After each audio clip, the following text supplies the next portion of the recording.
은혜 받으실 하나님의 말씀은 요한계시록 20장 11절에서 15절의 말씀입니다. 또 내가 크고 흰 보좌와 그 위에 앉으신 이를 보니 땅과 하늘이 그 앞에서 피하여 간데 없더라.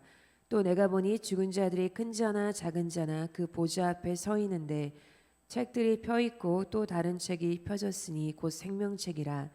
죽은 자들이 자기 행위를 따라 책들에 기록된 대로 심판을 받으니 바다가 그 가운데에서 죽은 자들을 내주고 또 사망과 음부도 그 가운데에서 죽은 자들을 내주매 각 사람이 자기의 행위대로 심판을 받고 사망과 음부도 불못에 던져지니 이것은 둘째 사망 곧 불못이라. 누구든지 생명책에 기록되지 못한 자는 불못에 던져지더라. 아멘. 아멘. 요한계시록 20장 볼펜 가지고 계시면 에스겔 38장 그리고 39장 써두시고 20장을 해석할 때에는 꼭 에스겔 38장과 39장을 연결해서 해석해야 된다라는 것. 이 요한계시록은 이 아포칼립시스라고 해서 묵시문학이라고 표현을 하죠. 그런데 이 종말장을 해석하기 위해서는 그 내용들이 성경 여기저기에 흩어져 있다라는 겁니다. 그래서 그것을 다 맞춰서 해석을 해야 된다라는 것. 뭐 마태복음에도 있고, 뭐 시편에도 있고, 이사야, 뭐 에스겔, 뭐 다니엘서, 그냥 요한계시록만 가지고 해석하면 오류에 빠질 수 있다라는 말씀을 전에도 드린 적이 있습니다. 그래서 에스겔 38장, 39장에 보면 우리가 어제 살펴봤던 그 곡과 마곡 전쟁에 대한 이야기가 나와 있어요.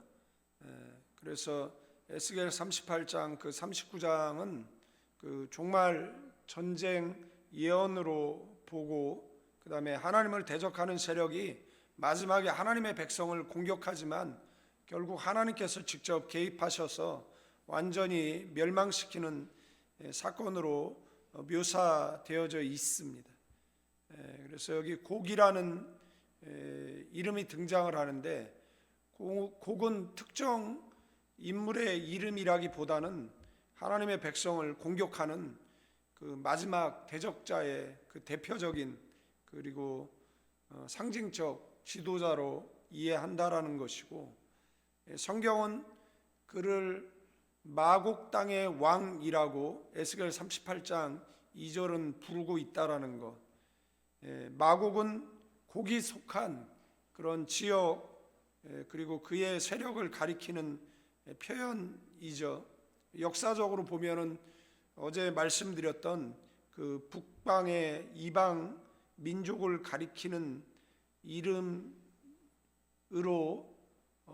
볼 수도 있지만, 그 예언의 성격상 그 단순한 뭐 한 나라라기보다는 하나님을 대적하는 그러한 세계적 세력을 상징하는 표현으로 이해하는 것이 개혁주의 입장입니다. 에스겔의 예언에 따르면 곡은 여러 나라의 군대를 모아서, 그래서 뭐 북쪽에 로스, 메섹, 두발, 도갈마, 그리고 남쪽에 바사, 구스, 붓, 뭐 고멜 이렇게 모아서 그 연합 세력을 이루고, 그래서 이것은 이 전쟁은 그러한 단순한 그런 그 정치적 전쟁이 아니라 하나님과 그 백성을 대적하는 그러한 영적인 그러한 전쟁이라는 것이고요. 흥미로운 점은 이 전쟁의 주도권이 이들에게 있는 것이 아니라 하나님께 있다라는 겁니다. 에스겔 38장 4절에 보면 내가 너를 돌이켜 갈고리로 너의 아가리를 꿰어서 끌어내겠다 이렇게 말씀하고 있거든요. 그러니까 그들을 전쟁의 소용돌이 속으로 하나님께서 끌어들이셨다 이렇게 표현되어져 있습니다. 그래서 곡이 스스로 계획해서 전쟁을 일으킨 것처럼 보이지만 실제는 하나님 계획 속에서 그들을 심판하기 위해서 갈고리로 끌어내었다라고, 그러니까 하나님께서 그들을 심판하기 위해서 전쟁의 그 포화 속으로 이제 끌어들인 것으로 본다라는 것이고요. 곡과 마곡의 군대는 마침내 이스라엘 땅을 공격하지만 전쟁의 결과는 예상과는 전혀 다르게 전개가 되어 하나님께서 직접 개입하시기 때문에 에스겔 38장 19, 22절에 보면 큰 지진이 일어나고 전염병과 폭우와 그 다음에 우박 그리고 불과 유황으로 그들을 심판하신다라고 기록되어 있습니다. 그래서 이 장면은 인간의 전쟁이 아니라 하나님의 초자연적인 그러한 심판임을 보여주고 있다라는 것이고요. 에스겔 39장에서는 그 심판의 결과가 더 자세히 묘사되어져 있는데 곡의 군대는 완전히 패망하고 그들의 실체가 들판에 가득하게 된다라는 것, 그리고 새들과 들짐승이 그 시체를 먹게 된다라는 것이 39장 17절에서 20절의 내용입니다. 이 장면은 하나님께서 악의 세력을 완전히 제거하셨다라는 그러한 것을 상징적으로 보여주고, 또한 하나님이 이 사건을 통해서 열방이 하나님이 누구신지를 알게 될 것이라고 에스겔 38장 23절에 선언하고 있습니다. 그래서 결국 곡과 마곡의 전쟁의 핵심 메시지는 하나님의 백성을 공격하는 세력은 마지막에 크게 일어날 수 있지만 하나님께서 직접 개입하셔서 그들을 완전히 심판하신다라는 것. 그래서 이 예언은 단순한 전쟁 이야기보다는 하나님의 그 주권 그리고 최종 승리를 보여주는 그러한 종말론적 메시지라는 것이고, 이 때문에 신약에도 요한계시록 20장 8절에 곡과 마곡이라는 표현이 다시 등장하는 것이고요. 요한은 에스겔의 이미지를 가져와서 마지막 때에 하나님을 대적하는 모든 세력의 그 상징적 이름으로 이 곡과 마곡을 사용하고 있다라는 겁니다. 그래서 에스겔의 곡과 마곡 전쟁은 단순한 고대 전쟁의 예언이 아니라 역사의 마지막에 나타날 하나님의 그런 그 대적 세력의 그 최종 패망을 보여주는 그러한 예표적 사건이다라는 것. 그러면 우리가 여기서 무엇을 깨달을 수 있느냐라면 교회가 승리한다라는 겁니다. 그리스도인이 승리한다라는 것 잊지 마시고 세상 가운데 담대하게 살아가시는 저와 여러분들 되어지기를 주님의 이름으로 축원드리겠습니다. 이 11절에서 15절 내용은 단순한 종말 이야기의 연장이 아니라 히브리서 9장 27절에 보면 한 번 죽는 것은 사람에게 정해진 것이고 그 외에는 심판이 있다라는 겁니다. 그래서 이 11에서 15절 내용 속에 그 세 가지 중요한 사실이 등장하는데, 하나는 심판의 주인이 누구냐라는 겁니다. 우리는 알죠. 하나님이시죠. 심판의 기준이 뭐냐라는 거고, 우리는 이 기준도 알아요. 예수를 믿느냐 안 믿느냐, 순종하느냐 불순종하느냐, 우리는 그 기준을 명확히 알고 있다라는 것이고요. 그 다음에 심판의 최종 결과가 뭐냐, 우리는 하나님과 영생하는 것이고 저들은 불못의 그 심판을 받는다라는 것, 우리는 너무 잘 알죠. 부처가 보리수나무 아래서 고민했던 생로병사에 대해서 우리는 알죠. 인간이 왜 병들고 인간이 왜 죽는지에 대한, 인간은 어디서 와서 어디로 가는가에 대한 우리는 분명한 해답을 알고 있다라는 겁니다. 구체적으로 살펴보면 11절 말씀에 또 내가 크고 흰 보좌와 그 위에 앉으신 이를 보니 땅과 하늘이 그 앞에서 피하여 간데 없더라. 이것을 옛날 목사님들이 뭐 지금도 그렇게 표현하지만 백보자 심판 이렇게 표현을 했어요. 여기에 이제 보좌는 그 왕의 통치 그리고 심판의 자리를 의미하죠. 이 크다라는 것은 절대적인 권위와 위엄을 나타내는 것이고, 희다라는 것은 이 단순한 그런 색깔의 의미가 아니라 그 완전한 거룩, 완전한 완전한 순결을 의미합니다. 그래서 이 보좌는 그러한 절대적 권위의 보좌고, 그리고 완전한 그러한 공의의 보좌라는 것이고, 그 위에 앉으신 분이 누구냐라는 겁니다. 성경은 요한복음 5장 22절을 통해서 아버지께서 심판을 다 아들에게 맡기셨다. 그래서 마지막 심판의 재판장은 예수 그리스도시다라는 것이고요. 그 다음에 이제 11절 후반에 땅과 하늘이 그 앞에서 피하여 간데 없더라. 이게 피하여 간다라는 것은 도망치다라는 그런 뜻을 가지고 있어요. 피하다 이런. 그러니까 하나님의 거룩함 앞에서 우주 자체가 견디지 못하고 사라지는 그런 장면을 묘사하고 있는 것이고, 이것이 의미하는 것은 분명한데 하나님 앞에 숨을 수 있는 존재가 없다라는 겁니다. 사람은 세상에서 숨을 수 있죠. 그래서 뭐 도피를 해요. 그리고 자신의 죄를 숨기죠.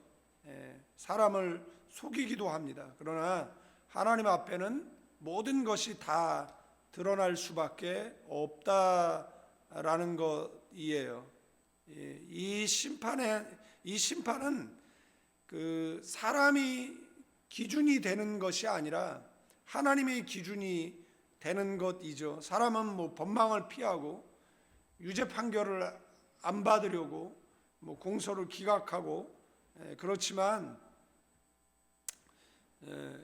하나님께서 반드시 심판하신다라는 것이고, 그 다음에 이제 12절 말씀이 책들이 펴 있다. 여기에는 이제 두 종류의 책이 나오는 것을 보게 되어져요. 그래서 이거는 뭐 해석이 필요 없습니다. 그냥 해석이 돼 있기 때문에, 하나는 이제 그 행위의 책이죠. 책들이 펴 있고 또 다른 책이 펴졌으니, 하나는 이제 생명책이라 죽은 자들이 자기의 행위를 따라 책들에 기록된 대로 심판을 받으니라고 하니까, 하나는 이제 행위가 기록되어진 책이고요, 하나는 그 이름이 기록되어진 책이다라는 것이에요. 그래서 이 책을 비블리아라고 하죠. 그래서 이곳에는 우리가 그 살아온 인생이 기록되어 져 있는 그러한 책이라고 할 수가 있어요. 그래서 이거는 이제 학자들마다 의견이 이제 분분한데 기억하셔야 될 것은, 우리는 천국 백성이잖아요. 그러니까 우리의 행위가 기록되어져 있다라고 해서 하나님께서 그걸 저울에 달아가지고 너는 천국에 들어오기 합당치 않아, 예수를 믿었어도 너는 죄가 가중하니까 지옥, 이것은 아니다라는 이야기를 이제 드리는 것이고, 그래서 성경이 전도서 12장 14절을 통해서 하나님은 모든 행위와 모든 은밀한 일을 심판하신다. 사람들은 뭐 아무도 모른다, 모를 거다, 뭐 이렇게 생각을 할지 몰라요. 그런데 한국의 일반적인 그 도시에 거주하는 사람이 하루에 평균적으로 CCTV에 80에서 100회 정도 노출이 된다라고 합니다. 그래서 국가인권위 조사에 따르면 이 9초에 한 번꼴로 CCTV 화면에 찍힌다라는 거예요. 직장인의 경우에는 하루 98회에서 100회 노출되는 것으로 이게 오래전 통계거든요. 집계되어 있어요. 그래서 한국은 이제 감시사회인데 우리나라의 흔한 블랙박스가 유럽에 가면은 없어요. 뭐 이렇게 블랙박스를 설치해서 그 다음에 그거 사고 나서 오히려 제출하면 오히려 인권 침해로 오히려 불이익을 당할 수가 있어요. 왜 카메라를 설치해서 사람들을 찍느냐라고 이렇게 우리는 뭐 카메라가 없으면은 안 되잖아요. 그래서 온 곳에 온 도처에 카메라가 설치되어져 있어서 우리가 핸드폰도 마찬가지잖아요. 핸드폰이 우리 소리를 듣고 있다가 우리가 뭐 짬뽕 얘기를 하면 핸드폰을 열었는데 갑자기 짬뽕 광고가 뜨고 뭐 이것이 그 광고가 이렇게 노출되잖아요. 그리고 우리가 뭐 인터넷 뭐 검색을 하면 알고리즘이 형성이 돼가지고 우리가 뭐 소비 패턴이라든지 이런 것들도 다 하거든요. 그러니까 내 핸드폰이 나를 더 많이 알 수 있어요. 그런데 심지어 우주에 하나님의 기록 장치가 없겠습니까? 하나님은 우리의 삶을 알고 계신다라는 겁니다. 우리가 한 말, 그 다음에 행동이라든지, 그 다음에 우리가 가진 그런 마음 모두가 기록된다라는 것이고, 그 다음에 이제 하나의 책은 생명책이죠. 여기에 이제 생명책, 이 생명책은 이제 구원의 명단이 기록되어진 책입니다. 그래서 그 예수님께서 제자들을 짝지어서 그 선교를 보내죠. 전도를 보내는데 그들이 돌아와서 뭐 귀신들이 우리에게 항복하더라 이야기를 전하잖아요. 병든 자에게 손은 이제 나았고 뭐 이런 보고를 하는데 그때 예수님께서 하신 말씀이 있잖아요. 나도 보았다라고. 그러면서 그런데 그것을 인해서 기뻐하지 말고 너희 이름이 하늘에 기록된 것으로 기뻐하라라고 말씀하셨거든요. 그래서 내 이름이 생명책에 기록되어져 있는가? 그래서 행위의 책은 심판의 기준이 되지만 생명책은 구원의 기준이 된다라는 겁니다. 그래서 이 두 개의 책이 같이 언급되어져 있다라는 겁니다. 생명책이 없으면 뭐 지옥의 형벌을 피할 수가 없는 것이죠. 그러면 행위의 책을 열면 그 책 안에 이제 그 사람의 살아온 모든 것들이 이제 그래서 뭐 할 수가 없는 겁니까? 핑계 댈 수가 없는 것이죠. 변명할 수가 없는 명확한 것이다라는 것이고요.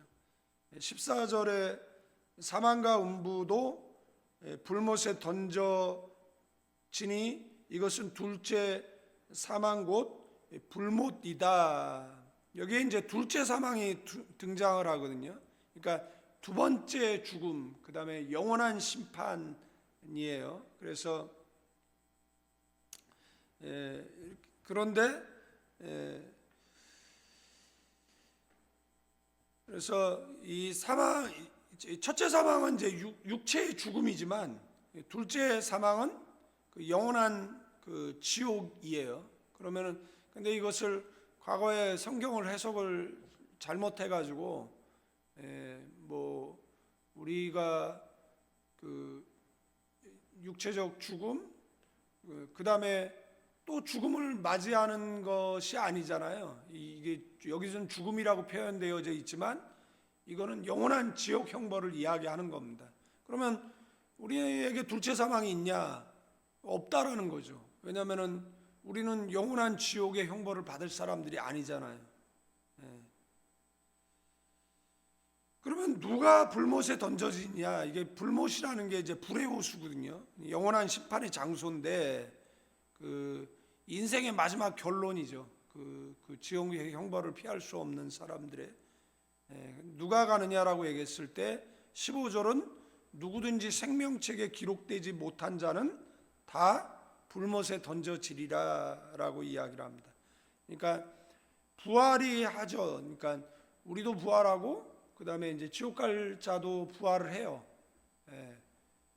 그런데 그들은 둘째 사망, 그러니까 영원의 형벌을 받고 우리에게는 뭐가 없는 거죠? 둘째 사망이 없는 거죠.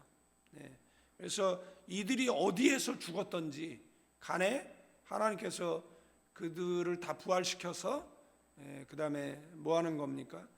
심판하신다라는 것이에요. 그러니까 이들은 이미 죽음과 함께 심판을 받지만 다시 그들을 불러 세워서 그 다음에 그 영원한 그들이 지은 그들이 이제 죽어 슬피 울며 이를 갈고 있겠죠. 그런데 다시 심판대 앞에 세워서 정말 아연실색하게 그들의 죄를 명명백백하게 아마 드러내서 그 다음에 그 불의 바다에 그 영원한 심판의 장소에 던져 버리는 것이죠. 그래서 이것이 인생의 마지막 결론은 너무 단순하다는 것. 생명책에 기록된 사람은 천국에, 그 다음에 기록되지 않은 사람들은 이 불못에 뭐가 없어요? 중간이 없다라는 겁니다. 심판은 딱 두 가지입니다. 구원이냐 아니면 심판이냐라는 것, 불못이냐 천국이냐라는 것, 이 중간은 없다라는 겁니다. 그래서 우리는 이 장면을 기억하셔야 되는데 이 크고 흰 보좌 앞에 선다라는 거예요. 그때 묻는 질문이 네가 얼마나 성공했느냐가 아니라는 겁니다. 네가 얼마나 돈을 가지고 있느냐가 아니라는 겁니다. 하나님께서는 단 한 가지를 물으실 겁니다. 너의 이름이 생명책에 있느냐 없느냐라는 거예요. 그래서 요한복음 5장 24절에 내 말을 듣고 또 나 보내신 이를 믿는 자는 심판에 이르지 아니하나니 사망에서 생명으로 옮겼느니라 라고 말씀하고 있습니다. 그래서 성도의 인생은 두려움이 아니라 뭐 하는 거죠? 준비하는 삶을 사는 것이에요. 언젠가 주님 앞에 설 날을 알고 오늘을 거룩하게 사는 저와 여러분들 되어지기를 주님의 이름으로 축원드리겠습니다. 그리고 우리는 마지막 날 어떤 음성을 듣죠? 잘하였다 착하고 충성된 종아. 그 성경 구절 찾으셔서 그 다음에 거기다 뭘 써놔야 되는 거죠? 자신의 이름을 써놔야 되죠. 그 본문을 읽을 때마다 잘하였다 착하고 충성된, 뭐 제 이름은 조현묵이니까 현무가 이렇게 읽어야 되는 것이잖아요. 그래서 우리 뭐 속으로라도 잘하였다 착하고 충성된 자신의 이름을 넣어서 이런 음성 듣는 저와 여러분들 되어지기를 주님의 이름으로 축원드리겠습니다. 정리하고 마치겠는데 이 내용 속에 세 가지 굉장히 중요한 핵심 메시지는 뭐죠? 숨을 수 없다라는 겁니다. 숨길 수 없다라는 것이에요. 하나님 앞에. 그리고 하나님은 모든 삶을 기록하고 계시다라는 것이고요. 뭐 그들은 잘못을 기록할 것이고 우리는 잘한 것을 기록하시겠죠. 그래서 하나님께서 저와 여러분들에게 상급을 베풀어 주실 것이에요.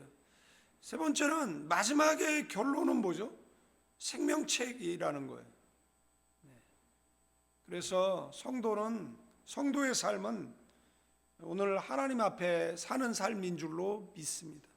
오늘 하루를 잘 살아서 하나님 앞에 영광 돌리는 저와 여러분 되어지기를 주님의 이름으로 축원드리겠습니다. 이제는 우리 주 예수 그리스도의 은혜와 우리 아버지 하나님의 극진하신 사랑, 성령님의 감화 감동 교통 충만 축복하심이 이 새벽에 나와 예배하는 믿음의 사람들 위해 가나안 교회와 조국 대한민국 위에 이제로부터 영원까지 함께 계실지어다.